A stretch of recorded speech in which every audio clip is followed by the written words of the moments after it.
Hi, it's Mark, just dropping in while I'm working away to talk about 5 things that I think would massively improve the UK electrical industry, and also a little bit about what I'm up to. So this is kind of a vlog slash podcast.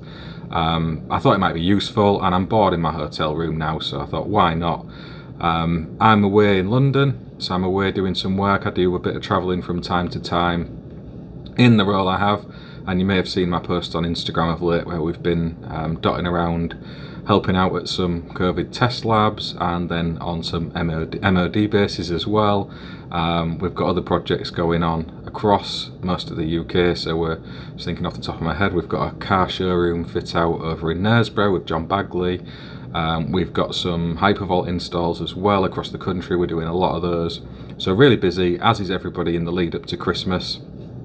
Massive bags under my eyes from the stress of all of that, and my little girl's not very well at home at the moment, so she's been coughing quite a bit and not sleeping the best, so obviously that impacts onto us as well.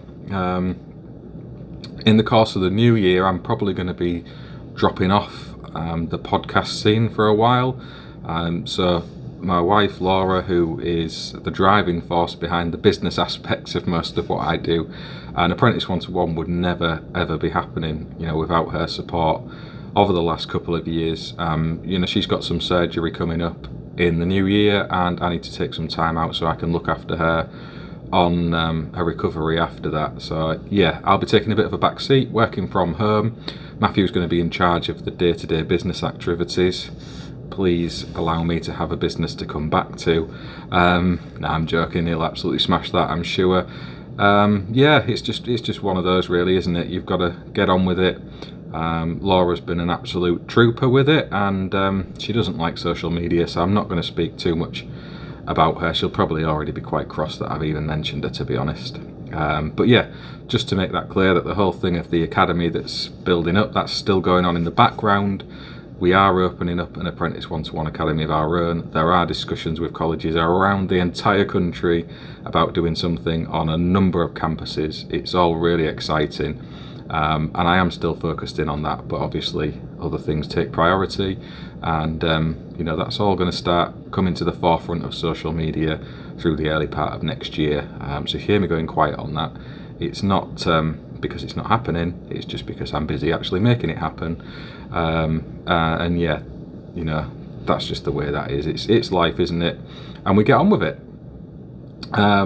Speaking about Apprentice 1-to-1 in particular, that's kind of the idea of this little podcast slash vlog. So we speak about a lot of the industry issues, and there's loads of opinion across social media about that. You've got Sam on Monday Club, who speaks extensively with all his guests about some of the things that go on out in the trade and the day-to-day findings we have, and hearing all of those voices is really, really powerful. I think it's fantastic that we all talk about these things, and as I say often, never be afraid of your own opinion or your own truth. Too many people are fake and just say the right things for effect and popularity, and that achieves nothing at the end of the day, because it's not true. You've got myself and Neil and Rick, who do the Electricians Show, often talking about things. There's the E5 guys who have the podcast as well, where they go and talk about industry issues. And I'm a big believer in lifting others up and trying to share the good work that people do across industry. And it's not always reciprocated, and that's cool. That doesn't matter to me. It won't stop me mentioning other people in my own content because of that, when I think it's good. Simple as that, really. But back to the point of the entire thing, and that is to talk about 5 things that I think would massively improve the electrical industry. Just mute that laptop down, it's piping up in the background trying to shut me down. It's something I've put a little bit of thought into, and you might disagree, so get involved in the comments if you have some other ideas on it and you want to share them. That'd be brilliant. I love the engagement in the comment section on my videos. It's one of my favourite things about doing social media. But number 1 I've put on the list is direct employment for electrical workers. So that's not just apprentices, that's everybody. And if you look across sort of specifically sort of high-rise resi, commercial projects, industrial, so much of the labour is employed on an agency basis or subcontract basis, and there's not enough direct employment that takes place. And often a lot of the main contractors will pay contract penalties to avoid hiring those permanent workers, and even sometimes apprentice roles that they've promised in their tender documents. And I think that's pretty tragic. It's not really encouraging apprenticeship positions. If everybody's employed on an agency basis, they're not going to be buying into training apprentices or providing employment for them. It just seems like a bit of a backwards approach when we're trying to level up the industry and make things better and train people in what's perceived to be the right way, or certainly give an opportunity for them to learn under the direct instruction of a qualified electrician. If we're not actually putting the mechanism in place for people to be employed in that way, how is that ever going to work?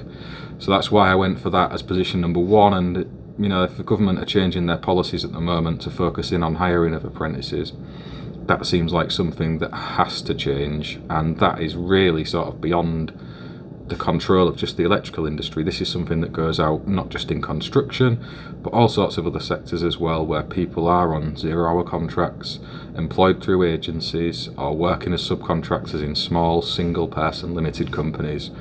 And I think we need to get real about that problem. It's all hot air and talk when we speak about apprentices and building back better, when the mechanisms are set against that ever been a probability. So that's my number one. Number two is to stop allowing non-electricians to take courses for electricians. And I've said this before on lots of the other podcasts and on loads of my other content, that it's my firm belief we're massively devaluing the qualifications for our trade by allowing non-electricians to take those courses. And I have said I fully accept that there will be people in the electrical industry who will want to have knowledge of the wiring regs, for example, or perhaps a working knowledge of how test and inspection is done. But that shouldn't be achieved in giving them an opportunity to take those qualifications for themselves. It just doesn't seem logical. There should be other training put in place for them specific to that. Training companies have just run away with this to sell loads of courses and make a lot of money by giving training to people that don't actually need it. And then it's devaluing the actual qualification for electricians themselves, because it's just seen as, well, anyone's got that. Pass mark's really low. We complain about these things, but no one's actually really looking at the driving force behind it. So that pass mark's kept low, so it can enable people who aren't electricians to pass and to keep the figures looking attractive for those training providers. It's as simple as that. We shouldn't be overselling these courses, these short top-up courses for training and further knowledge in the electrical industry should be for electricians. So that's my point number two. Point number three is to have a complete overhaul in the management process across industry. So one of the things that I've seen popping up quite a lot across social media, and in response to the Grenfell inquiry as well, we're seeing a lot of talk from big housing associations, for example, and management committees about the competence of electricians and how do you find a competent electrician? What CPD can they be doing to improve themselves? And it's all well and good, and I'm sure that they mean well in those thoughts and ideals, but it doesn't seem like a very sensible approach to me to be trying to lecture electricians on doing some more CPD to make any real impact on the issues that are actually out there. And a lot of that has been driven by bad management. So that is management who are not putting funding in place for programs to be effectively carried out by electricians. It's management who are hiring electricians who maybe haven't got the correct qualifications and experience for those roles. It's a lack of investment in their apprenticeship programs, and also when they're actually using their supply chain to complete works, and they're tendering out projects that aren't weighted on quality and are often weighted on price, where you'll see a lot of these people who are going on about the competence of electricians who are paying less than £100 for an EICI. Those figures just do not match up. I think we need to spin that spotlight around and have a look at the management and direction of the electrical industry, and who's dictating all of this to the people at the coalface, to start turning that around onto electricians who are just trying their best in what is a oversaturated and highly competitive marketplace is a bitter pill to swallow, and a lot of the electricians out there who I speak to are not going to accept that without some accountability further up the management chain as well. So that's one of the things I do think we need to acknowledge and look at, that the people who are directing and controlling a lot of these processes need to take some responsibility for themselves, and the industry should be looking at them, not just taking lead from them. Number 4 on my list is apprentices, and getting the message into school leavers about the benefits of the construction industry, so not just the electrical industry. We've spoken again about this a lot on the podcasts. That's typically when people are leaving school, they're kind of pushed towards sixth forms, further education and apprenticeships, with the idea to move into university education. That's just what happens. It's a fact that's going on in schools up and down the country right now. And I think one of the things we can do as a trade is to really try and engage with young people through social media, and also by going into schools and colleges and speaking with them, trying to make them aware of the careers we've had by having those discussions. That's something I try and do on the Apprentice One-to-One podcast, to speak with people about their journey in the electrical industry, the things that they've done, the places they've been, the kind of work they do, the monetary rewards that you get along the way. I think a lot of that is missed at careers advice stage within schools.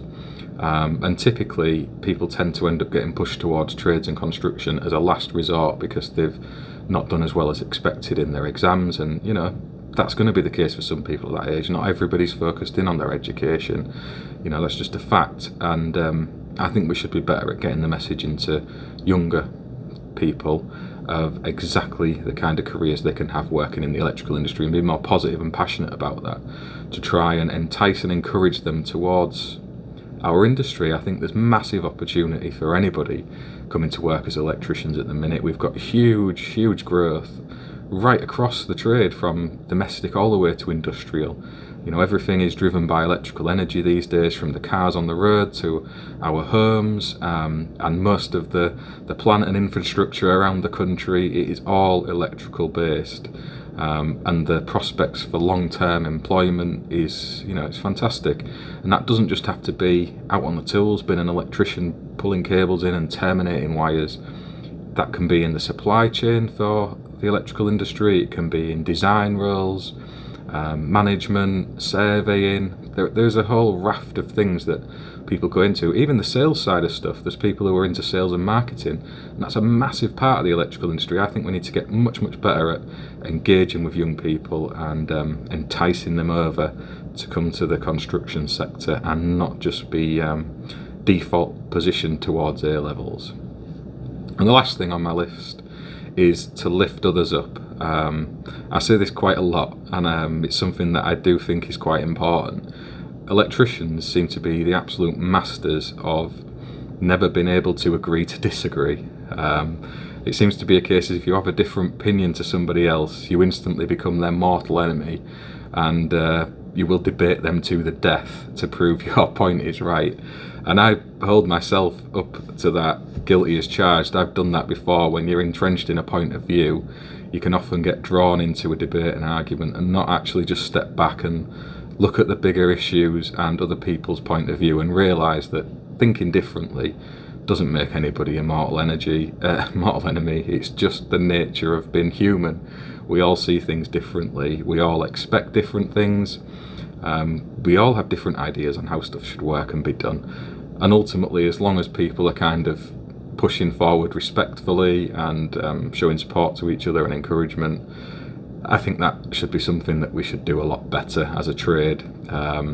It sometimes gets a bit sort of one-upmanship, doesn't it? That you just want to be seen to be better than the other person and have more knowledge than them, or as other people have said, that big swinging dick that is such a factor amongst male electricians predominantly. I'd like to see us move away from those times, and I think, to be honest, we are seeing that, especially on social media at the moment. I don't know what's changed in the last maybe 3 months to a year, but it does seem a lot of that childishness has gone away.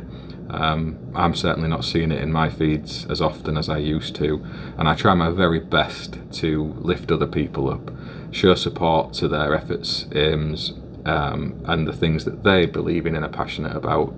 because sometimes that's all it takes, just to show that little bit of support and encouragement, and you never know who's got the next really good idea, and stifling them through mocking and knocking ain't a good look for anyone, is it? And then really the acknowledgement of prior issues and the roles everyone's played in that, and that kind of ties in with what I was just saying, so I've included that in point 5 as well, so we'll call it point 5A, and that's really the people who've been offering a lot of this short course training, the people who've been giving training courses to non-electricians.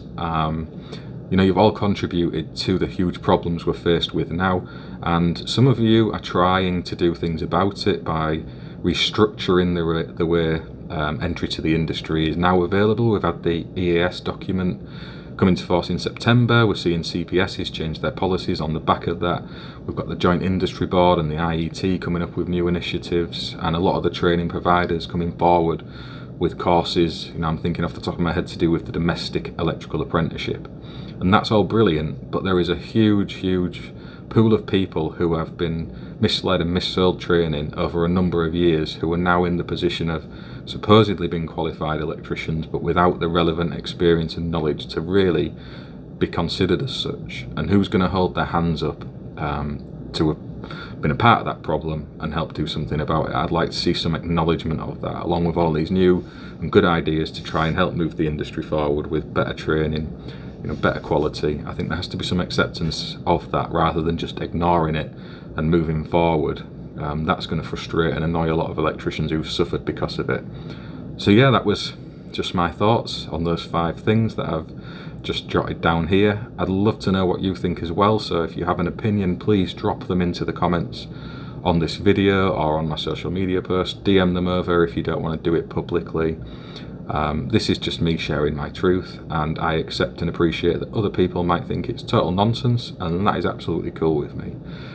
Otherwise, I just want to thank you for watching, wish you a fantastic Christmas and New Year. It's going to be sort of around from the middle of January when you probably won't even notice that I stop being active anywhere, because I'm an irrelevant player in the social media space. I fully acknowledge that, but just putting it out there, there's nothing wrong with me. If you do notice, I am just busy in other places. But thank you all for watching, and as and when I drop back up onto YouTube, I look forward to sharing more nonsense and waffle with you all. Catch you later.